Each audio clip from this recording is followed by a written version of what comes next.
السلام علیکم ناظرین، 360 فیکٹس یوٹیوب چینل پر آج ایک بار پھر خوش آمدید۔ دوسری جنگ عظیم کے بارے میں آج آپ کے سامنے کچھ فیکٹس رکھوں گا۔ ہٹلر کی حکومت نے مشرقی یورپ میں ایک وسیع اور جدید سلطنت یعنی لانگ اسپیس کے قیام کا خواب دیکھا تھا۔ جرمن لیڈروں کا خیال تھا کہ یورپ میں جرمنی کی تسلط کے لیے جنگ ضروری ہے۔ سوویت یونین کی غیر جانبداری حاصل کرنے کے بعد عدم جارحیت کے لیے اگست 1939 میں جرمن اور سوویت یونین کے درمیان معاہدے کے مطابق جرمنی نے 1 ستمبر 1939 میں پولینڈ پر حملہ کر کے دوسری جنگ عظیم کا آغاز کر دیا۔ برطانیہ اور فرانس نے اس حملے کے رد عمل میں 3 ستمبر کو جرمنی کے خلاف اعلان جنگ کر دیا۔ ایک ماہ کے اندر جرمن اور سوویت فوجوں کے اتحاد سے پولینڈ کو شکست دے دی گئی اور پولینڈ نازی جرمنی اور سوویت یونین کے درمیان تقسیم ہو گیا۔ پولینڈ کی شکست کے نتیجے میں وجود میں آنے والے عارضی سکوت 9 اپریل 1940 میں اس وقت ختم ہو گیا جب جرمنی فوجوں نے ناروے اور ڈنمارک پر حملہ کر دیا۔ 10 مئی 1940 کو جرمنی نے یورپ کی نشیبی ملکوں نیدرلینڈ، بیلجیم اور لگزمبرگ کے ساتھ فرانس پر حملہ کر دیا۔ یہ ممالک جنگ میں غیر جانبدار موقف رکھتے تھے۔ 22 جون 1940 کو فرانس نے جرمنی کے ساتھ جنگ بندی کے معاہدے پر دستخط کر دیے، جس کے ذریعے ملک کا شمالی نصف حصہ جرمنی کے قبضے میں چلا گیا اور اس کے نتیجے میں ملک کے جنوبی حصے میں حلیف حکومت کی قیام کا اجازت دے دیا گیا، جس کا دارالحکومت وکی شہر قرار پایا۔ جرمنی کی اس حوصلہ افزائی کے ساتھ سوویت یونین نے 1940 میں بالٹک ریاستوں پر قبضہ کر لیا اور اگست 1940 میں اسے باقاعدہ طور پر اپنے ملک کا حصہ بنا لیا۔ اٹلی میں جو اتحادی کارکن تھا وہ بھی اس جنگ میں 10 جون 1940 میں شریک ہو گیا۔ 13 اگست سے 31 اکتوبر 1940 تک جرمنی نے انگلستان کے خلاف ہوائی جنگ شروع کر دی تھی اور اس میں شکست کھائی۔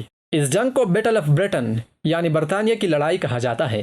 6 اپریل 1941 کو یوگوسلاویہ اور یونان پر حملے کے ساتھ بلقان کی ریاستوں پر گرفت مضبوط کرنے کے بعد جرمنوں اور ان کے اتحادیوں نے 12 جون 1941 کو سوویت یونین پر چڑھائی کر دی۔ یہ جرمن سوویت معاہدے کی براہ راست خلاف ورزی تھی۔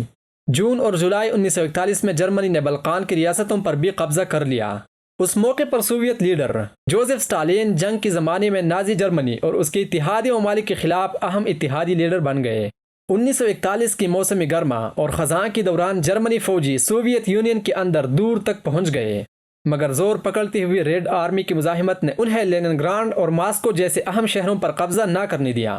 6 دسمبر 1941 کو سوویت فوجوں نے ایک بڑی جوابی کارروائی شروع کی جس نے جرمنوں کو مستقل طور پر ماسکو کی مضافات سے باہر دھکیل لیا۔ اس کے ایک روز بعد 7 دسمبر 1941 کو جرمنوں کی ایک حلیف طاقت جاپان نے پرل ہاربر ہوائی پر بمباری کی۔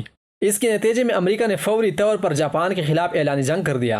فوجی تنازع کے بڑھنے کے ساتھ 11 دسمبر کو جرمنی اور اٹلی نے امریکہ کے خلاف جنگ کا اعلان کر دیا۔ مئی 1942 میں برطانوی شاہی فضائیہ نے جرمنی کے شہر کولون پر پہلی بار جرمنی کے اندر جنگ کرتے ہوئے ہزاروں بمبار جہازوں سے بمباری شروع کر دی۔ اگلے 3 سالوں تک اتحادی فضائیہ نے منظم طریقے سے صنعتی تنصیبات اور تمام تر ریخ کے شہروں پر بمباری اور جرمنی کی بیشتر شہری علاقوں کو 1945 تک کنڈرات میں تبدیل کر دیا۔ 1942 کے اختتام اور 1943 کے شروع میں اتحادی فوجیوں نے شمالی افریقہ میں سلسلہ وار زبردست فوجی کامیابیاں حاصل کی۔ فرانسیسی مسلح افواج کی طرف سے مراکش اور الجیریا پر اتحادی افواج کے قبضے کو روکنے میں ناکامی نے جرمن حلیف ویکے فرانس پر 11 نومبر 1942 کو جرمنی کے قبضے کی راہ ہموار کر دی۔ افریقہ میں 1.5 لاکھ کی لگ بھگ نفری پر مشتمل مخالف فوجوں کی اتحادی نے مئی 1943 میں ہتھیار ڈال دیے۔ مشرقی محاذ پر 1942 کے موسم گرما کے دوران جرمنوں اور ان کے حلیفوں نے سوویت یونین پر حملوں کا دوبارہ آغاز کر دیا، جن کا مقصد والگا دریا کے کنارے واقع شہر اسٹالنگراڈ کے ساتھ ساتھ باکو شہر اور کاکشین آئل فیلڈز پر قبضہ کرنا تھا۔ 1942 کے موسم گرما کے آخر تک دونوں محاذوں پر جرمن حملے رک گئے۔ نومبر میں سوویت فوجوں نے اسٹالنگراڈ پر جوابی حملہ کر دیا اور 2 فروری 1943 کو جرمنی کی چٹی فوج نے سوویت فوجوں کے آگے ہتھیار ڈال دیے۔ جرمن فوجوں نے جولائی 1943 میں ایک اور حملہ کرسک پر کیا۔ یہ تاریخ کی سب سے بڑی ٹینکوں کی جنگ تھی، لیکن سوویت فوجوں نے یہ حملہ ناکام بنا دیا اور فوجی برتری حاصل کر لی جو انہوں نے پوری جنگ عظیم کے دوران برقرار رکھی۔ جولائی 1943 میں اتحادی فوجی سسلی میں اترین اور ستمبر میں اٹلی کی سرزمین کے کنارے جا پہنچی۔ جب اطالوی فاسٹ پارٹی کی گرینڈ کونسل نے اطالوی وزیر اعظم بینیٹو مسولینی کو اقتدار سے محروم کر دیا تو اطالوی فوج نے اقتدار سنبھال لیا اور 8 ستمبر کو ایک معاہدے کے تحت اینگلو امریکی فوجی کے آگے ہتھیار ڈال لیے۔ اٹلی میں موجود جرمن فوجوں نے جزیرہ نما کے آدھے شمالی حصے کو اپنے کنٹرول میں لے لیا اور مزاحمت جاری رکھی۔ مسولینی کو جیسی اطالوی فوج حکام نے گرفتار کر لیا تھا، جرمن SS کمانڈر نے ستمبر میں آزاد کرا لیا اور شمالی اٹلی میں ایک نیم فسطائی کٹپتلی حکومت تشکیل لی۔ جرمن فوجوں نے 2 مئی 1945 کو ہتھیار ڈال دینے تک شمالی اٹلی پر اپنی گرفت قائم کر رکھی۔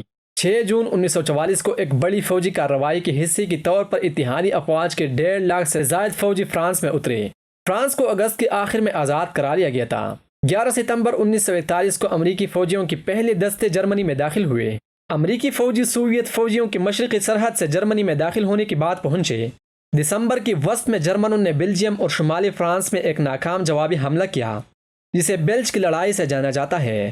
اتحادی ممالک کی ہوائی فوجوں نے نازیوں کے صنعتی تنصیبات پر حملے کیے۔ سوویت فوجوں نے 12 جنوری 1945 میں ایک شدید حملے کا آغاز کیا، جس کے دوران مغربی پولینڈ کو آزاد کرا لیا گیا اور ہنگری کو ہتھیار ڈالنے پر مجبور کر دیا گیا۔ فروری 1945 کو اتحادی فوجوں نے جرمنی کے شہر ڈریسڈن پر بمباری کر کے 35,000 کی لگ بھگ شہریوں کو ہلاک کر دیا۔ امریکی فوجیوں نے 7 مارچ 1945 کو رائن دریا پار کر لیا۔ سوویت یونین کی طرف سے 16 اپریل 1945 کو ایک حتمی حملے کے نتیجے میں سوویت فوجوں نے جرمن دارالحکومت برلن کو گھیرے میں لے لیا۔ جب سوویت فوجی لڑتے ہوئے چانسلری میں داخل ہوئے تو ہٹلر نے 30 اپریل 1945 کو خودکشی کر لی۔ جرمنی نے 7 مئی 1945 کو مغربی اتحادیوں کے آگے رائن کے مقام پر اور 9 مئی کو برلن میں سوویت فوجوں کے آگے غیر مشروط طور پر ہتھیار ڈال دیے۔ اگست میں جب امریکہ نے جاپان شہروں ہیروشیما اور ناگاساکی پر ایٹم بم گرائے تو بحر الکاہل خطے میں بھی جنگ کا خاتمہ ہو گیا۔